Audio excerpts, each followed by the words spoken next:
તો હવે ચતુર્સ્કંદની શરૂઆત કરીએ. ચતુર્સ્કંદની અંદર ઘણી બધી કથાઓ છે. મહાદેવ અને દક્ષનો ઝઘડો થયો છે. ચતુર્સ્કંદની અંદર ઘણી બધી કથાઓ છે. શિવ અને રાજા દક્ષ પ્રજાપતિ નાયક બન્યા, અમને અહમ આવ્યું, દેવતાઓની સભા ભરાઈ, એમાં એમને ઝઘડો થયો, એની કથા કહી છે. એ કથા તો બહુ લાંબી કથા છે, ઘણી બધી મોટી કથા છે. એ કથા પણ છે દેહુતુનો કન્યાના વંશની કથા છે. દક્ષે યજ્ઞ કર્યો, સતીના ત્યાગની કથા છે. કહેવાય છે કે દક્ષ પુત્રી સતી યજ્ઞમાં હોમાઈ ગયા, એ પણ કથા છે. પણ એમાંથી ઉત્તમ કથા જો હોય તો એમાં ધ્રુવ ચરિત્રની કથા આવે છે. અને આ ધ્રુવ ચરિત્રની કથા હું તમે સાંભળવા જઈએ તે પહેલા એક બેને આપણે હરિનામ સંકીર્તન કરીએ. બોલ હરી બોલ, હરી હરી બોલ, બોલ હરી બોલ, હરી હરી બોલ. આ બોલ હરી બોલ, હરી હરી બોલ, બોલ હરી બોલ, હરી હરી બોલ.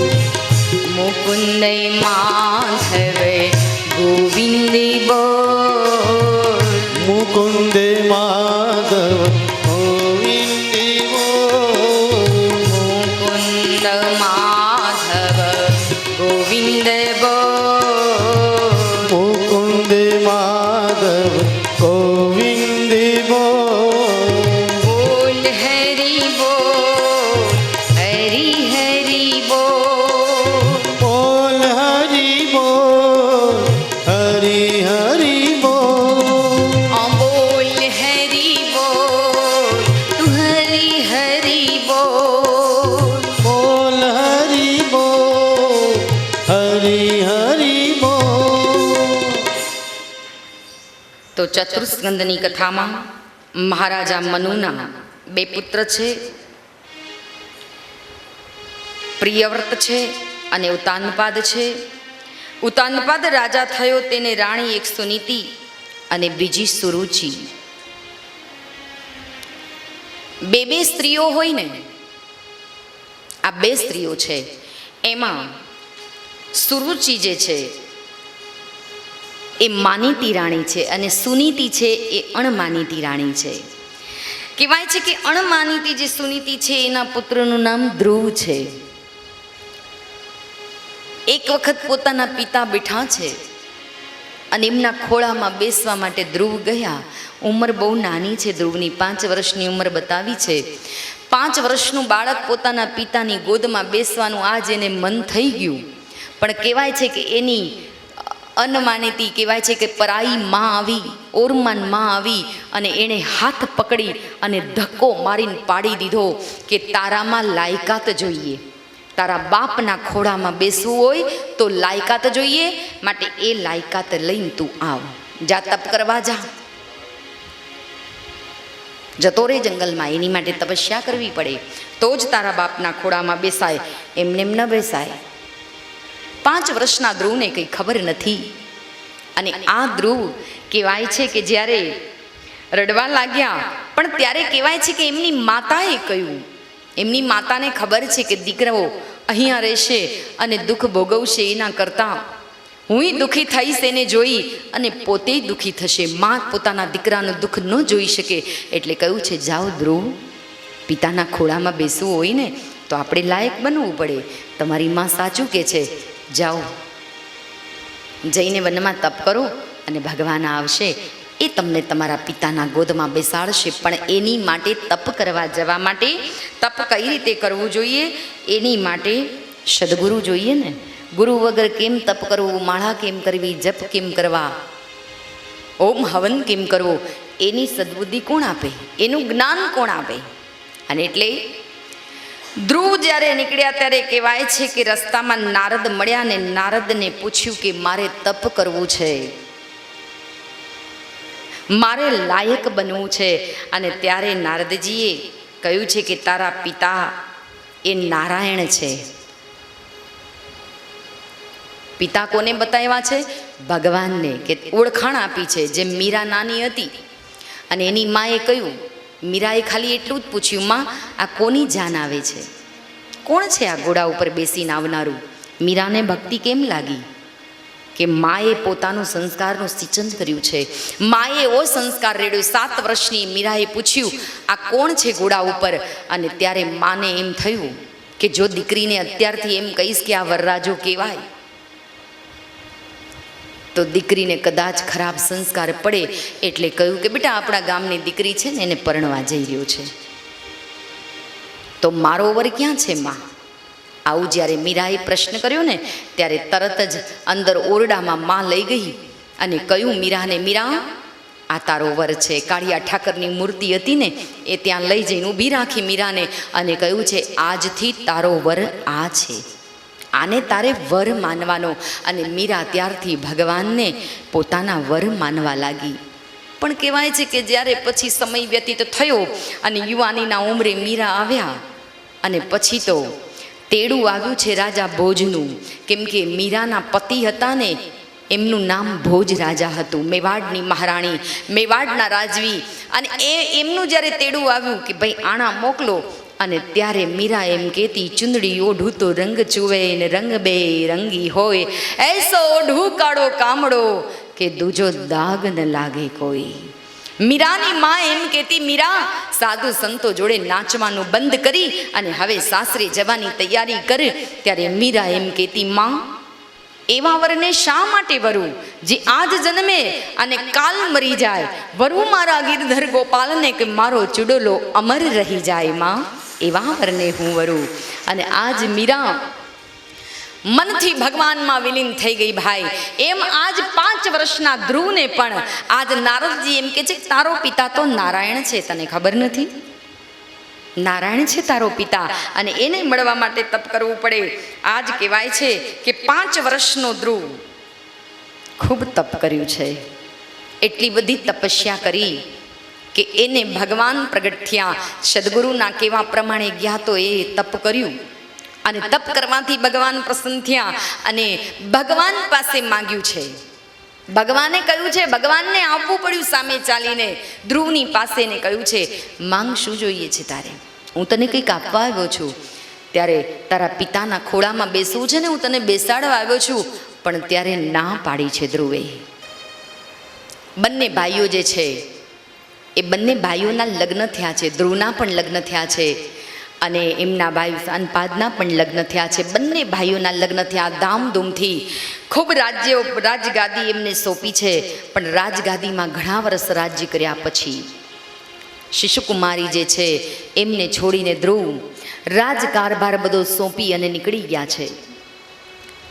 ભગવાનમાં જેને આસક્તિ હોય, ભક્તિ હોય, એને પોતાના ધન વૈભવ પુત્ર પરિવાર જે ત્યાગી અને પ્રભુ ભક્તિ કરે એ જ સાચો વૈરાગી. અને આજ ધ્રુવ બધું મૂકી અને નીકળી ગયા છે ભગવાન શ્રી હરિના સાનિધ્યમાં. ધ્રુવે ઘણી બધી ભક્તિ કરી છે ભગવાનની. પણ કહેવાય છે કે ધ્રુવજીને વિમાન લેવા આવ્યું છે અને એ વિમાનમાં એમની માને સાથે લીધા છે. એમની માને સાથે લઈ અને ધ્રુવજી વૈકુંઠમાં ગયા છે.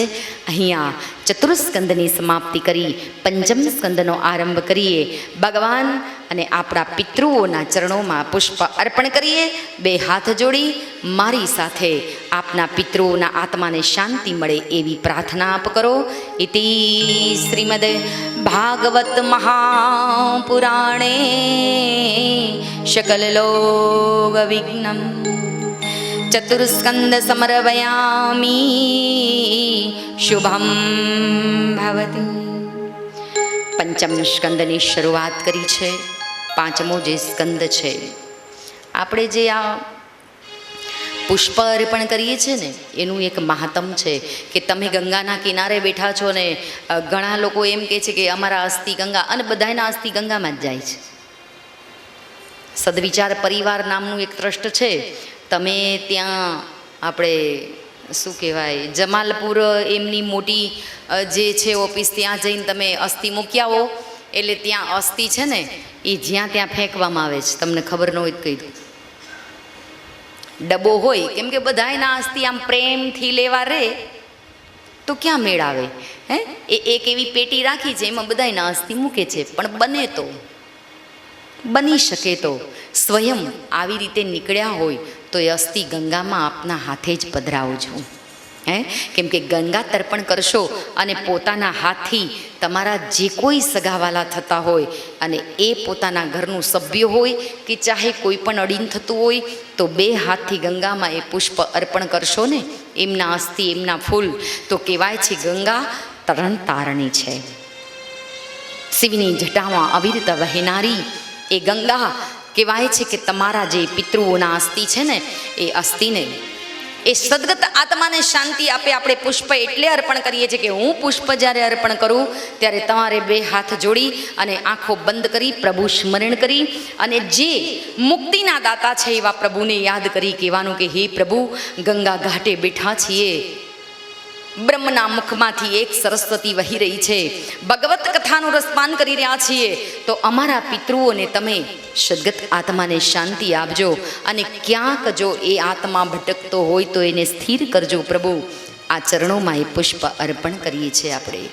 તો આ ગંગાનો ઘાટ છે અને બહુ સુંદર વાત કરી છે કે 5મ સ્કંધની અંદર જડ ભરતની કથા આવે છે.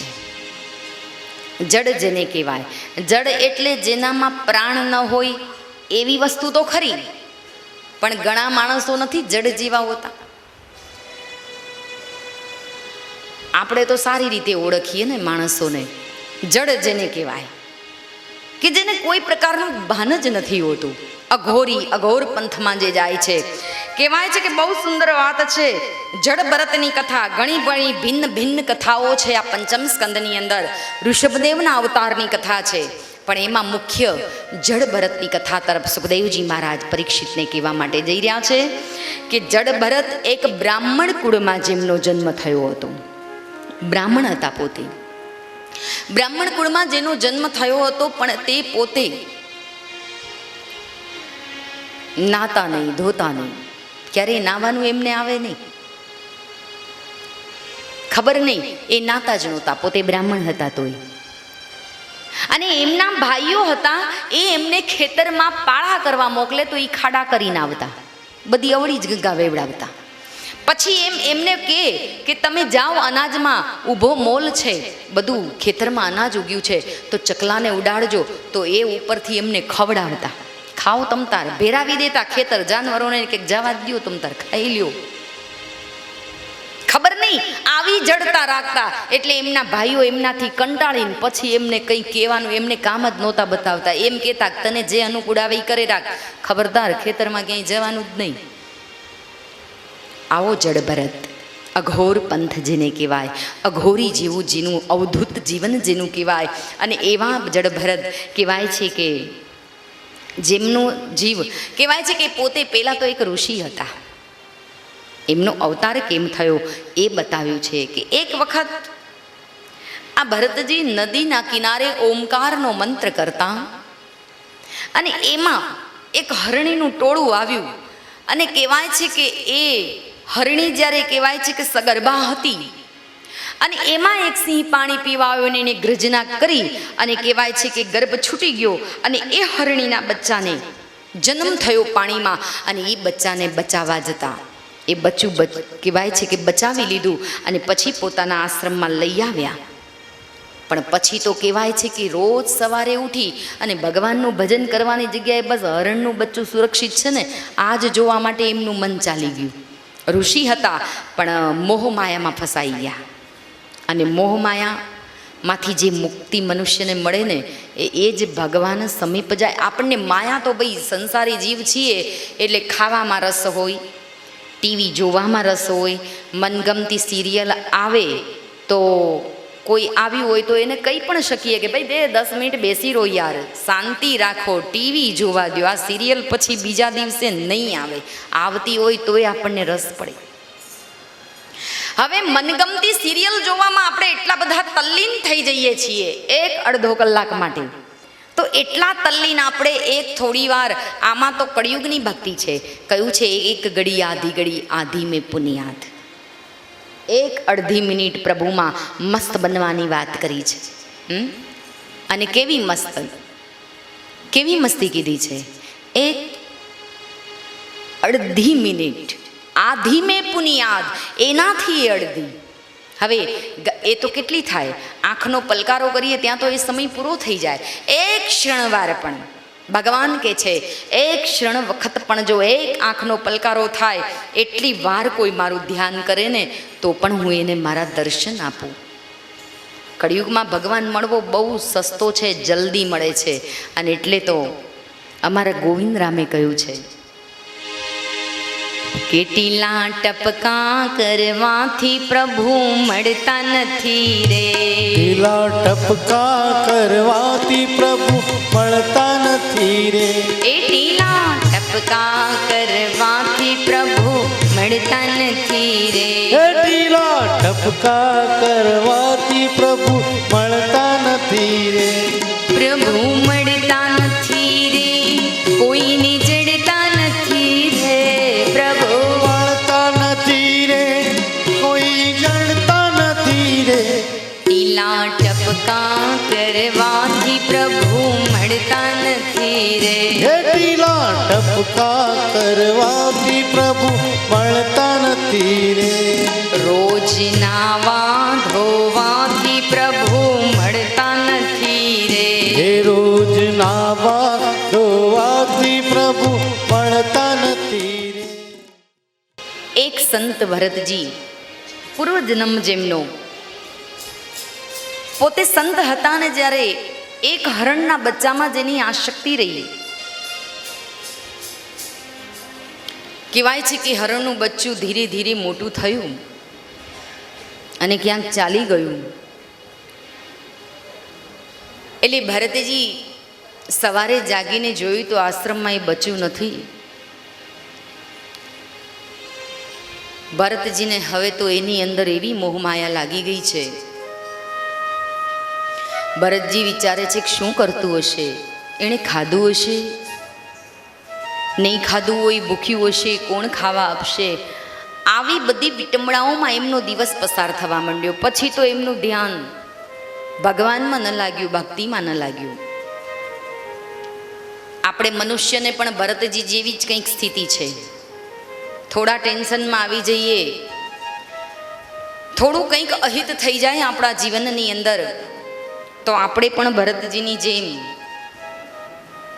એ મોહના બંધનમાં રહીએ છીએ. એ માયાના જાળામાંથી બહાર નથી નીકળી શકતા. બહુ સુંદર વાત કરી છે કે ભરતલાલજી મહારાજ કહેવાય છે કે જ્યારે એમનો એ પૂર્વજન્મ ઋષિનો ને એ ઋષિ જ્યારે ધીરે ધીરે એ બચ્ચાના કહેવાય છે કે યાદમાં પોતે પોતાના દેહને ત્યાગ કરી દીધો છે. શરીર પૂરું થઈ ગયું એમનું.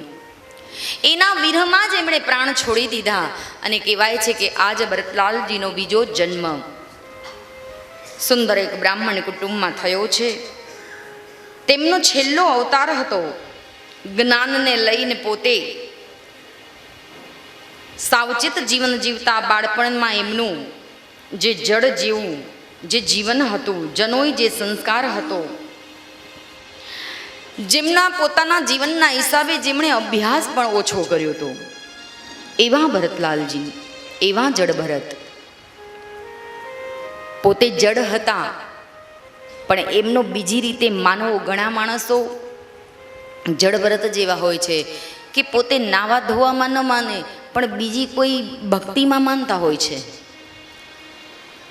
ભગવાનના મંદિરમાં જઈ નાહી ધોઈ પૂજાપાઠ કરવી એમાં ન માને, પણ નાનામાં નાનો જીવ જો દુઃખી થતો હોય તો એને બચાવવામાં માનતા હોય. આવું જેનું જીવન છે એવા ભરતજી સ્નાન કરવાનું પણ છોડી દીધું છે. અને અગાઉ મેં જે વાત કરી, ખેતરમાં ભરતજી જતા નથી, ઘરકામ કોઈ કરતા નથી. પણ કહેવાય છે કે એક વખત ભરતજી, આ જડ ભરત એક ઝાડ નીચે બેઠા છે. એક શુદ્ર જાતિનો રાહુગણ નામનો રાજા શુદ્ર જાતિનો છે. અને આ જ્યારે પોતાના કોઈ સત્સંગ સાંભળવા માટે જઈ રહ્યો છે કોઈ ગુરુના આશ્રમે, અને ત્યારે પાલખી ઉપાડનારા જે હતા એમાંથી એક પાલખીવાળો જતો રહ્યો. એટલે ત્રણ હાથે પાલખી ઉપડે નહીં, એટલે એકની જરૂર પડી એને શોધવા માટે નીકળ્યા. આ જડ ભરત એક ઝાડ નીચે બેઠા છે. પેલા લોકોના મનમાં એમ કે આને ઉપાડી લઈએ, આ ઉપાડશે પાલખી. એને ઊભો કર્યો. કહેવાય છે કે પાલખી ઉપાડવા માટે ઊભા કર્યા અને આવ્યા. પાલખી ઉપાડવા લાગ્યા. અંદર રાહુગણ નામનો શુદ્ર જાતિનો રાજા, પણ રાહુગણ રાજા ક્યાં જ્યારે પાલખીમાં બેઠો છે ને ભરતજીએ જ્યારે કહેવાય છે કે પાલખીનો દંડો ઉપાડ્યો અને નીચે કીડી જોવે ને તોય એને કૂદી જાય, કૂદકો મારે. હવે પાલખી ઉપાડી હોય ને આપણે એકદમ કૂદીએ તે પેલો અંદર બેઠો બેઠો આગો પાછો થાય કે ન થાય? હે, પણ કહેવાય છે કે જ્યારે 2-3 વખત આવો હળદો પહોંચ્યો એટલે તરત જ રાહુગણ રાજા કે છે, કોણ છે આ મૂર્ખ? ખબર નથી પડતી એને કે હું અંદર બેઠો છું. ભરતજીને કહ્યું, પેલા બાજુવાળાએ કે ભાઈ એ અંદર રાજા બેઠો છે, ધીરે રહીને ચાલ. એ કે એ વસ્તુ નહીં બને. કીડી નીકળશે, મકોડો નીકળશે તો હું એ જીવને બચાવતો બચાવતો ચાલીશ. તારા રાજાને કહી દે ઉપાડવો હોય તો ઠીક, નહીં તો આ હેઠો, મારે ક્યાં જરૂર છે? પણ ભરતજીને સમજાવ્યા. ખબર પડી કે આને મગજ નથી, આ કંઈ સમજતો જ નથી. એટલે કહ્યું પણ ધીરે રહીને કૂદ, ધીરે રહીને કૂદજે. અને કહેવાય છે એમાં પાછા કંઈક જોઈ ગયા અને મોટો કૂદકો માર્યો. રાહુગણ રાજા નમી પડ્યો અને ત્યારે પાલખી નીચે ઉતારવાની વાત. નીચે ઉતારો. રાહુગણ રાજાએ કહ્યું, કોણ હતો એ? બતાવ્યો સિપાહીઓ. આ છે ને આ કૂદકા મારે છે. ક્યાંથી લઈ આવ્યા છો આને? મહારાજ, જે આપણો કાયમી હતો એ તો છોડીને જતો રહ્યો, પણ આ બેઠો તો આને પકડી લાવ્યા છીએ પાલખી ઉપાડવા માટે, અને આને તો આવડતું જ નથી, સીધો ચાલતો જ નથી. કેટલું સમજાવ્યું, સમજતો જ નથી. એ તો જીવો બચાવવાનું યાદ કરે છે. અને ત્યારે રાહુગણ રાજા શુદ્ર જાતિનો નીચે ઉતરી અને કહે છે કે કોણ છે તું? તને ભાન છે કે નહીં? હું સત્સંગ સાંભળવા જાઉં છું. પણ 2-3 શબ્દમાં અપમાનિત કર્યા જડ ભરતને. એટલે જડ ભરતે સામે કહ્યું કે સત્સંગ સાંભળવા જવું હોય ને મહારાજ તો આવી પાલખીઓમાં બેસીને ન જવાય. તમને શેનો મદ છે આટલો બધો? અને વાતે સાચી છે. સંત દર્શને જઈએ ને, કોઈ સંતને આપણા ઘેર લાવવા હોય, સંત દર્શને જઈએ તો થોડું ઘણું અંતર હોય તો ખુલ્લા પગે ચાલીને જઈએ, એમાં વધારે મજા આવે. બહુ સુંદર વાત કરી છે કે જ્યારે યજ્ઞ થઈ રહ્યો તો હસ્તિનાપુરમાં, સુંદર વાત છે. હસ્તિનાપુરમાં જ્યારે યજ્ઞ થઈ રહ્યો હતો અને ત્યારે તમામે નગારના જે માણસો છે એ બધાને જમવાનું હતું, પણ એમાં એક સંત જમ્યા નહોતા ને બેસી રહ્યા હતા નગરમાં. એટલે કહેવાય છે કે જ્યારે વિષ્ણુ યજ્ઞ થાય ત્યારે પુષ્પવૃષ્ટિ થાય, અમી વર્ષા, અમી છાટણા છંટાય, શંખનાદ થાય, દુદુભી નગારા વાગે. પણ આજે શંખનાદ ન થયો, ઘંટનાદ ન થયો. એટલે ભગવાન કૃષ્ણને બોલાવીને પૂછ્યું કે માધવ, અમારો યજ્ઞ અધૂરો લાગે છે. બોલે કેમ? બોલે આજ આ વિષ્ણુ યજ્ઞ થયો પણ અમી છાટણા નથી, આ શંખનાદ ન થયો. કેમ? એનું કારણ શું? બોલે તમારા નગરમાં કોઈ ભૂખી આત્મા છે, એને જો ભોજન કરાવી દો અને એની ઉદરની તૃપ્તિ થાય તો તમારો યજ્ઞ પૂર્ણ થાય. એને લેવા માટે અર્જુન ગયા છે. અર્જુન ગયા, દ્વારે આવીને ઊભા રહ્યા અને મહારાજને કહ્યું ચાલો નગરમાં ભોજન લઈ લો. મહારાજ કે હું એમ ના આવું, મારે એક નિયમ છે કે જે મને 400 યજ્ઞનું ફળ, 500 યજ્ઞનું ફળ કૃષ્ણ અર્પણ કરે એના ત્યાં જ હું ભોજન લેવા જાઉં. અર્જુન કે છે અહીં એક યજ્ઞ અધૂરો છે, હજી એને પૂરો કરવા દોડાદોડી કરીએ છીએ, તમારે વળી 500 યજ્ઞના ફળ જોઈએ છે, એ ક્યાંથી શક્ય છે? મહારાજ ચાલો જીદ છોડી દો. બોલે નહીં, મારે નિયમ છે, જાઓ, મને 500 યજ્ઞનું ફળ અર્પણ કરતો હમણાં આવું. અને ત્યારે અર્જુન પાછા આવ્યા. આવીને જ્યારે યુધિષ્ઠિરને વાત કરતા ત્યારે દ્રૌપદી વાત સાંભળી ગયા. અને દ્રૌપદી કહેવાય છે કે પૂજાની સામગ્રી લઈ પોતાની સખીઓ સાથે યુધિષ્ઠિરે કહ્યું કે તમે આ રથ લઈ જાઓ, પણ દ્રૌપદીએ ના પાડી. સંત દર્શન કરવું છે, ચાલીને જઈશ. ખુલ્લા પગે ચાલી અને દ્રૌપદી આવ્યા છે. મહારાજને જઈને તરત દ્રૌપદીએ કહેવાય છે કે એમનું સન્માન કર્યું છે. મન રે સંત દેખીને સન્મુખ ચાલીએ. મન રે સંત દેખીને સન્મુખ ચાલી. મન રે સંત દેખીને સન્મુખ ચાલીએ. મન રે સંત દેખીને સન્મુખ ચાલી. જેના લલાટે તિલક સુહાય સમૈયા હરિગુરુ સંતના. જેના લલાટે તિલક સોહાય સમૈયા સંતના. તે સામૈયા હરિગુરુ સંતના. સામયા કરે ગુરુ સંતના. જેના લલાટે તિલક સોહાય એ સામૈયા હરિગુરુ સંતના.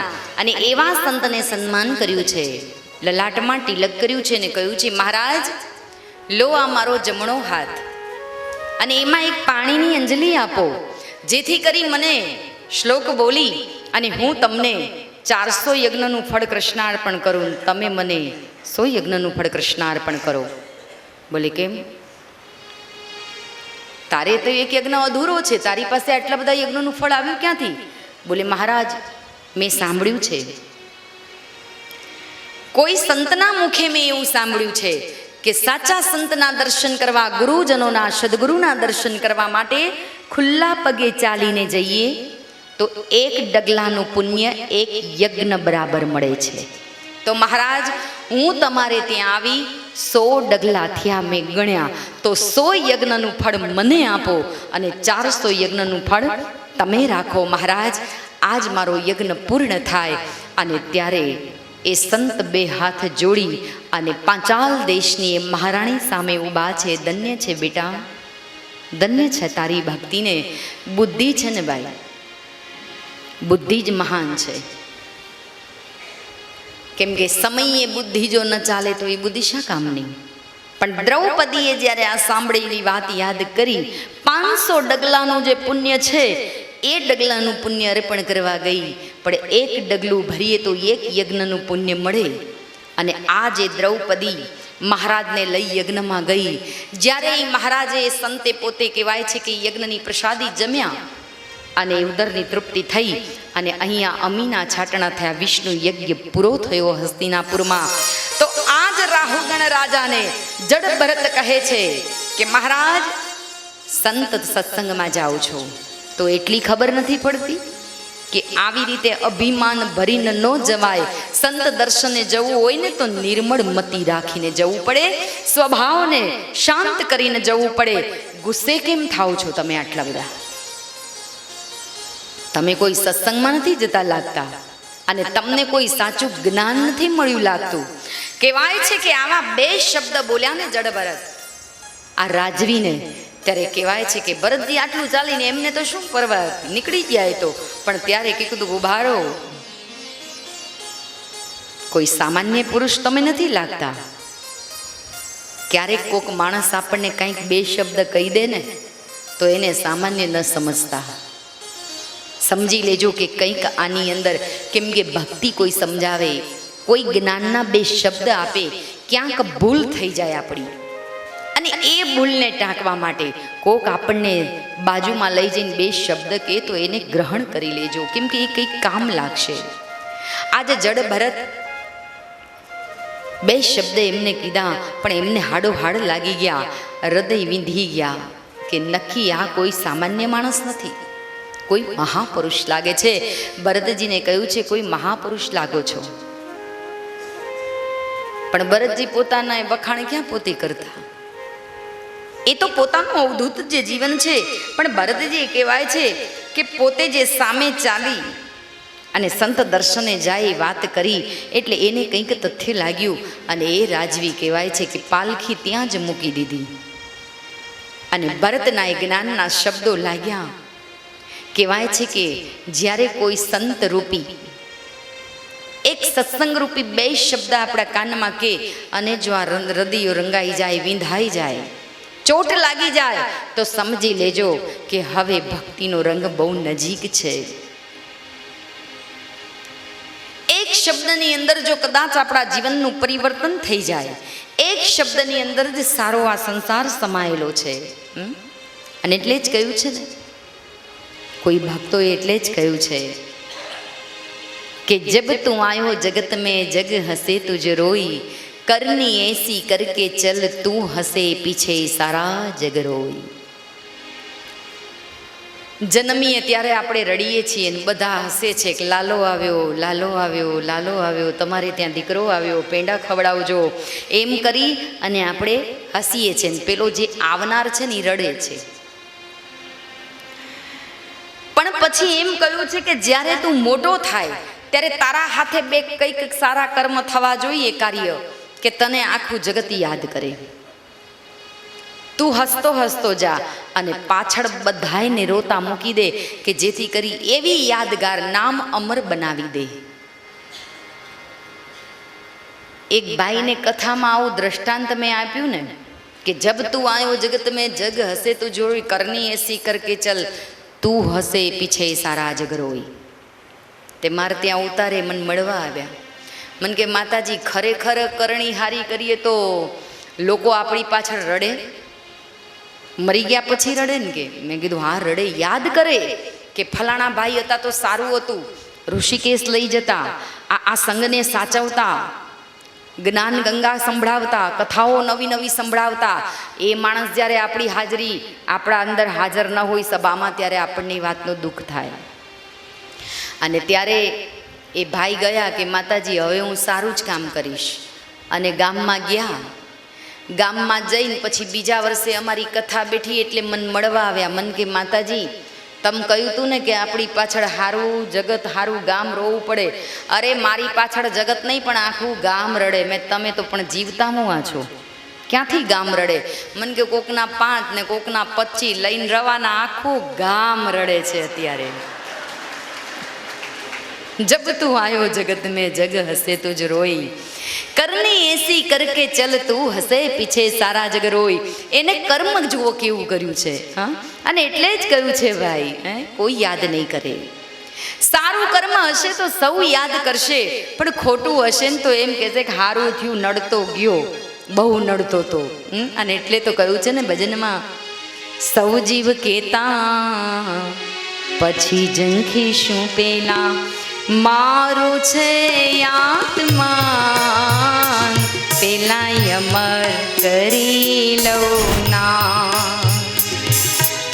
સૌ જીવ કહેતા પછી જંપીશું પેલા, મારું છે આત્મા પેલા અમર કરી લઉં ના. હા, સૌ જીવ કેતા પછી ઝંખીશું પેલા, મારું છે આત્માન પેલા અમર કરી લઉં ના. ઓ સૌ જીવ કહેતા પછી જંપીશું પેલા, મારું છે આત્મા પેલા અમર કરી લઉં ના.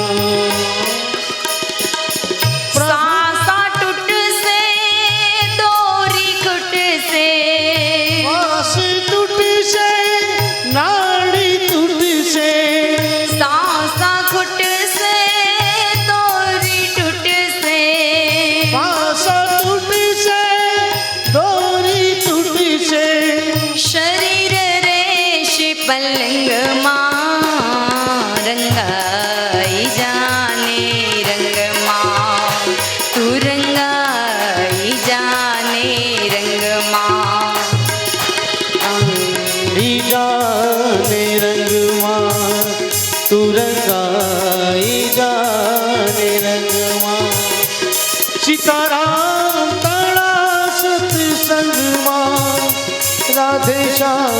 ઘણા તુરંગમાં તુરંગાઈ જા ને રંગમાં તુરંગાઈ જા ને રંગમાં. ઘડી પણ આવશે પછી બજીશું પેલા. ઘરના કામ તમામ એમ કે છે, જવાનીમાં ના પાડે છે નથી બજવું. ઘડપણ આવશે પછી નહીં બજાય. પછી ઘણું બેસવું હશે નહીં બેસી શકો. સરસ કહ્યું છે કે મોઢામાં પેલી નિશાની દાંત પડવાની આવે, ફર્નિચર નીકળી જાય. ફર્નિચર હોય ત્યારે રામ રામ બોલાય, પણ ફર્નિચર નીકળી જાય. જો આ બાજુમાં દીકરી બેઠી માનું મોઢું જોવે કે બોખલું થયું, પણ એ બાપુડી ધીરી રે, તારા પછી વારો મોઢું જોવે. બોલો ફર્નિચર ઓલા બતાવે છે જો આ નીકળી ગયું. હે, બહુ સુંદર વાત કરી છે. આ ઘડપણ છે અને આ ઘડપણની અંદર શું કીધું છે? મોઢું થયું બોખલું, જૂના ઘરનું ગોખલું. દાંત વિનાના ચવાય આ ઘેડપણ, બળ્યું આ ઘેડપણ, કોણે મોકલ્યું ઘેડપણ. દાંત હોય ને ત્યારે રામ રામ ને રામ બોલાય, પણ દાંત ન હોય ને તો લામ લામ ને લામ. બહુ સમજવું પડે છે. આ આંખ હોય ને, આંખની નિશાની આપી છે. આંખે દેખાય નહીં, કાને સંભળાય નહીં. કોક મહેમાન આવ્યું હોય ને કીધું હોય કે સાંભળો છો, ખુરશી લાવો, તો 2-3 તુલસીના પત્તા તોડીને કે લ્યો મહેમાનને તારે. અરે તુલસી નહીં, ખુરશી મંગાવી છે ત્યારે ખબર પડે. નજીક જઈને બોલવું પડે, નહીં તો બધું આંધળે બેરું કૂટાય. કહેવાનું તાત્પર્ય આ બધી ભગવાનના ઘરની નોટિસો છે. તમે જુઓ, ભગવાન આપણને બનાવે છે કેવા કેવા બનાવ્યા ભગવાન. એટલે બોલાવને કાંઈ આપણે હાવત દીપડો છું હું તે તમને ખાઈ જઈશ. હા, ભગવાન આપણને કેવા બનાવે? ઊભા. પણ આપણે ચાલીએ કેવા? નડતા નડતા બધાયને. અને તમે જુઓ, જાનવરને ભગવાને કેવા બનાવ્યા, પણ ચાલે કેવા? હવે એટલામાં તો સમજી ગયા ને કે હવે આપણે કોણ છીએ એમ. હે, તો માનવતા જે આપણી છે એ ન મરી પરવારવી જોઈએ ભાઈ. માનવ તો રહેવું જ જોઈએ ને. તો બહુ સુંદર જડભરતની કથા આપણે સાંભળી, શ્રવણ કરી. પંચમ સ્કંદને અહીંયા આપણે પુષ્પ અર્પણ કરી દઈએ.